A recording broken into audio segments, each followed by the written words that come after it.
네, 오늘은 2024년 9월 11일 이스라엘 종교력으로 엘룰월 6월 8일 수요 말씀 묵상을 시작하겠습니다. 네, 이번 한 주간 동안 말씀 읽기는 잠언 3장에서 잠언 21장까지, 신약 성경은 고린도 후서 1장에서 고린도 후서 7장까지 말씀입니다. 오늘도 계속해서 두 증인에 대해서 말씀을 나누어 보겠습니다. 네, 오늘은 열왕기 하 2장 1절부터 말씀을 살펴보겠습니다. 2장 1절에서 18절까지 말씀인데, 엘리야와 엘리사의 관계를 우리가 주목해 보면서 엘리야와 엘리사에 나타난 두 증인을 한번 함께 살펴보기를 원합니다. 먼저 본문 열왕기 하 2장 1절 읽겠습니다. 여호와께서 회오리바람으로 엘리야를 하늘로 올리고자 하실 때에 엘리야가 엘리사와 더불어 길갈에서 나가더니 엘리야가 엘리사에게 이르되 청하건대 너는 여기 머물라. 여호와께서 나를 베델로 보내시느니라 하니 엘리사가 이르되 여호와께서 살아계심과 당신의 영혼이 살아있음을 두고 맹세하노니 내가 당신을 떠나지 아니하겠나이다 하는지라. 이에 두 사람이 베델로 내려가니, 여기 3절은 기록되어 있지 않지만 3절에 베델에 있는 선지자의 제자들이 엘리사에게로 나와 그에게 이르되 여호와께서 오늘 당신의 선생을 당신의 머리 위로 데려갈 줄을 아시나이까 하니 이르되 나도 또한 아노니 너희는 잠잠하라 하니라. 계속해서 4절은 엘리야가 그에게 이르되 엘리사야 청하건대 너는 여기 머물라. 여호와께서 나를 여리고로 보내시느니라. 엘리사가 이르되 여호와께서 살아계심과 당신의 영혼이 살아있음을 두고 맹세하노니 내가 당신을 떠나지 아니하겠나이다 하니라. 그들이 여리고에 이르매. 지금 이 열왕기하 2장 1절 이하의 장면은 하나님께서 이 엘리야가 이 세상을 떠나게 될 즈음에 엘리야를 부르시는 장면입니다. 우린 보통 이 장면을 엘리야가 하늘로 올라갔다, 하늘로 승천한 기사로 알고 있는데, 우리가 이 엘리야는 하나님의 아들이 아니라 하나님의 종인입니다. 인자 외에는 하늘에 올라간 자가 없다라고 예수님께서 분명히 요한복음에서 증거하시고 있습니다. 그런데 예수님 오시기 전에 엘리야가 하늘에 승천했다. 이 말이 안 되는 거죠.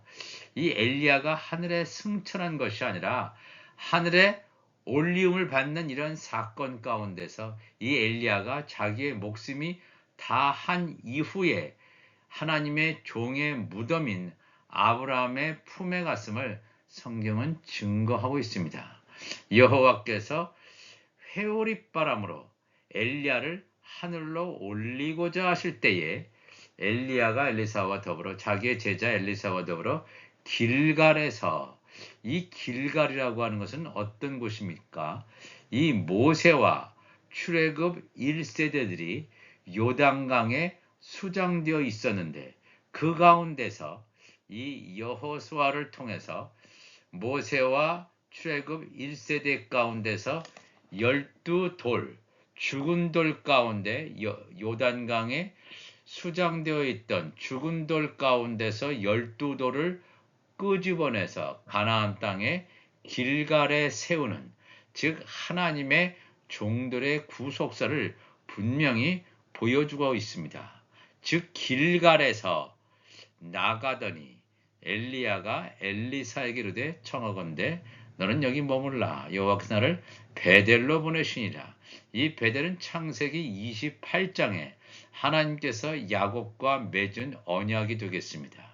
너의 자손 가운데서 야곱의 남은 자 10분의 1을 추수하시겠다고 하는 이 길갈이든 베델이든 하나님의 종과 연관된 장소임을 우리가 분명히 알 수 있습니다.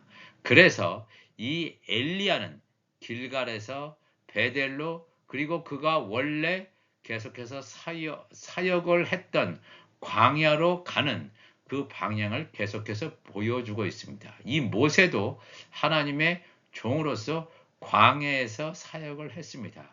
이것과 이 모세와 동일하게 엘리야도 하나님의 종으로서 이 광야에서 사역했고 길갈에서 출발해서 베델로 가는 자기의 영적 정체성을 고스란히 드러내고 있다 하는 것을 우리가 본문을 통해서 분명히 알 수가 있겠습니다.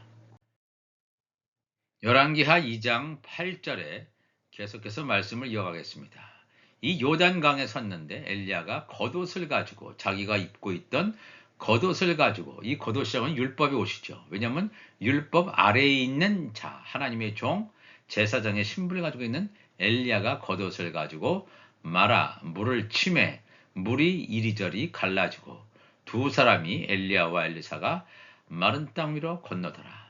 건너매 엘리야가 엘리사에게 이르되 나를 네게서 데려감을 당하기 전에 내가 네게 어떻게 할지를 구하라. 엘리사가 이르되 당신의 성령이 하시는 역사가 갑절이나 내게 있게 하소서 하는지라. 이르되 네가 어려운 일을 구하는도다.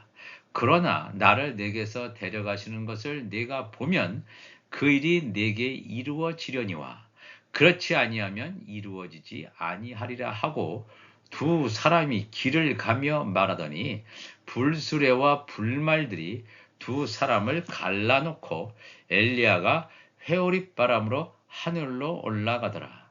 엘리사가 보고 소리 지르되 내 아버지여 내 아버지여 이스라엘의 병거와 그 마병이여 하더니 다시 보이지 아니하는지라. 이에 엘리사가 자기의 옷을 잡아 둘로 찢고 그랬습니다. 이게 굉장히 중요한 말씀입니다. 나를 내게서 취하기 전에 내가 내게 어떻게 할 것을 구하라 했을 때 엘리사가 당신의 영감 갑절이 있기를 원합니다. 당신의 성령이 하시는 역사가 갑절이 있기를 원합니다.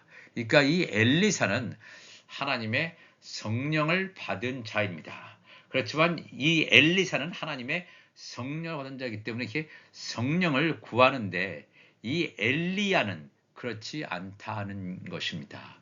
혼의 생명, 리빙 소울로서 혼이 살아나는 그러한 존재임을 성경은 증거하고 있습니다.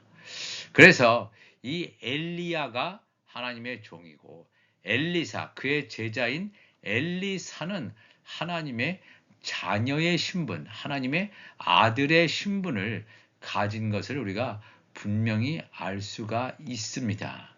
여기서 엘리야가 겉옷을 가지고 율법의 옷을 입었습니다.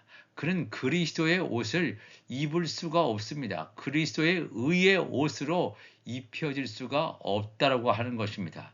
엘리야는 하나님의 종으로서 그는 율법 아래 제단에서 섬기다가 그는 마지막에 죽은 돌이 흰 돌이 되는 구원의 표를 받아 가지고 아브라함의 품속에 넣어지는 그런 영적 정체성을 가지고 있는 자임을 성경은 증거하고 있습니다.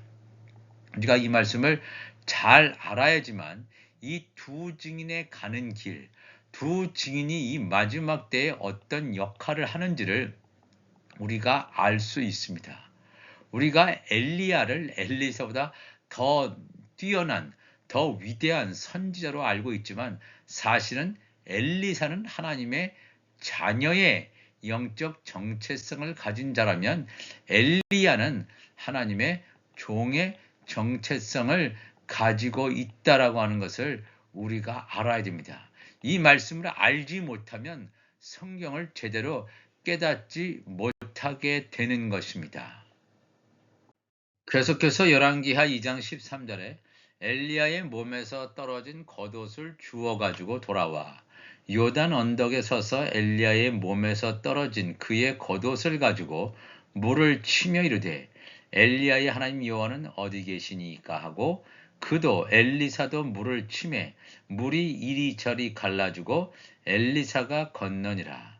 맞은편 여리고에 있는 선지자의 제자들이 그를 보며 말하기를 엘리야의 성령이 하시는 역사가 엘리사 위에 머물렀다 하고 가서 그에게로 나아가 땅에 엎드려 그에게 경배하고 그에게 이르되 당신의 종들에게 용감한 사람 50명이 있으니 청하건대 그들이 가서 당신의 주인을 찾게 하소서.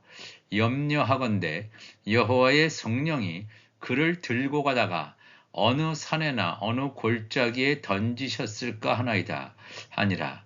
엘리사가 이르되 보내지 말라 하나 무리가 그로 부끄러워하도록 강청함에 보내라 한지라. 그들이 50명을 보냈더니 사흘 동안을 찾되 발견하지 못했다 그랬습니다. 이 엘리야의 경우는 불말과 불수레, 회오리바람이 일으키면서 불말과 불수레가 엘리야에게 왔다 그랬습니다. 이 엘리야 자체의 구속사를 보여주고 있습니다. 엘리야가 갈멜산에서 전투를 할 때 죽은 12돌을 단에다가 세우고 하나님께 불을 내려달라고 하면서 이런 이방의 선지자와 싸우지 않습니까? 그래서 이 엘리야는 자기가 성령의 불을 입에서 낼 수가 없습니다. 여호와께서 내려오는 하늘에서 내려오는 불을 내려달라고 요청할 수밖에 없다는 것입니다. 이 불이 내림으로 말미암아 이 엘리야의 죄악이 태워져야 됩니다. 죄가 완전히 태워지는 역사를 경험하지 못하면 하나님의 아들이든 하나님의 종이든 천국에 가지 못한다고 하는 것입니다. 불수레와 불말이 왔다라고 하는 것은 엘리야의 죄악을 태운다는 것입니다.